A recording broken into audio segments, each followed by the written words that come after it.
Here at Green Garden, Madridijos, Bantayan Island. So, muna siya ang place kung asa i-held ang kasal. So, very relaxing ang place diri dapita kay puro kahoy. And then at the back of this one na ay sirena diha. Di makita kay kanang against the light.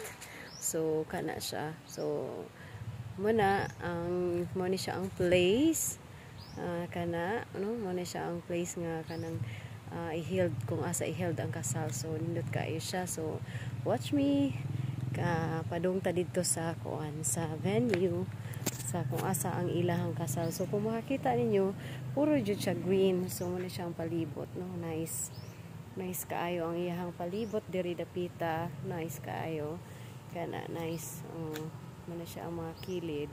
And then na siya beach dito, but dili kay siya inaana kanindot ang beach. So lawom dili ay batuon.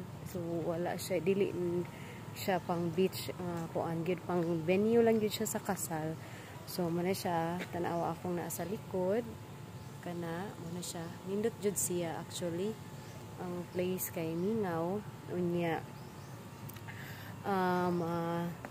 Maka-relax jud ka, mawala imong stress and kanang ma-enjoy nimo ang kanang serenity sa iyahang venue kay puro man siya nakapalibot og kanang mga kahoy, mga kahoy ang naas palibot, no? So kana yan na mga kahoy ang naas palibot, and ang iyahang cottages and rooms kana nindot pud siya kay mga native.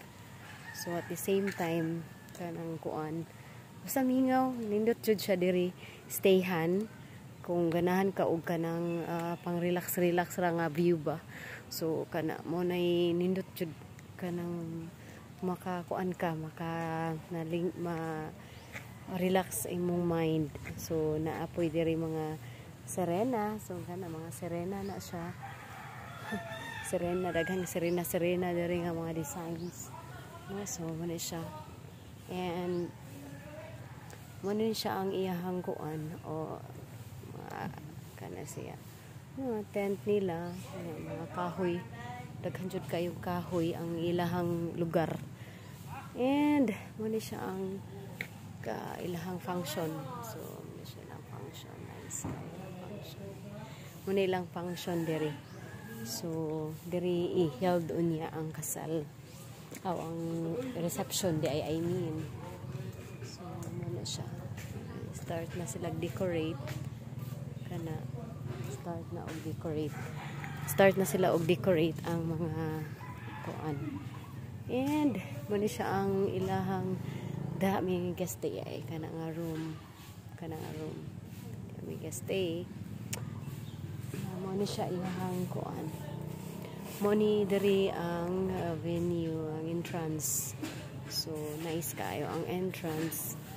Daghan din sila mga inaani nga mga replika. So mga inaani lang kasagaran nga mga replika, mga girl. So kana sa atong i-tour patamo sa lain nga lugar. So siya nag-start na sila og decorate. Kana mo na siya puro jud kahoy. Daghan kaayo, grabe kanindot sa kahoy. Lingaw kaayo ang imong palibot kay grabe ka peaceful, and peaceful jud kayo ang iyang palibot diri. So nindot kaayo ang kuan, ang mga kung makakita ka ang mga venue, ang iyang mga kuan puro green, no? Na po siya dako nga bato. Dako kayo nga bato nga wala nila ila jud preserve ang bato nga karaan na kaayo. So kana mga bato ilang gi-preserve. So napay isa kana bato, so ilang gi-preserve ang mga bato. So muna siya, and kana naay duha ka lion diri nga nag-atang nimo sa entrance sa gate. So wala siya ihang gate, no? So wala siya ang tanatibuok nga lugar. So nice kaayo. Then napapayod diri siya. So Suri-suri natin sila. Kani, unsa ni siya. So, kana. Ito suri-suri.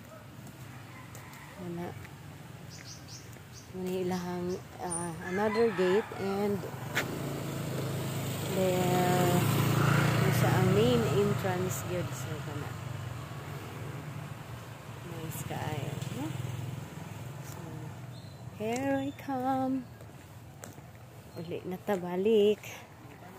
So, siya ang kuan. Sila yung mga dagko. Mga kahoy.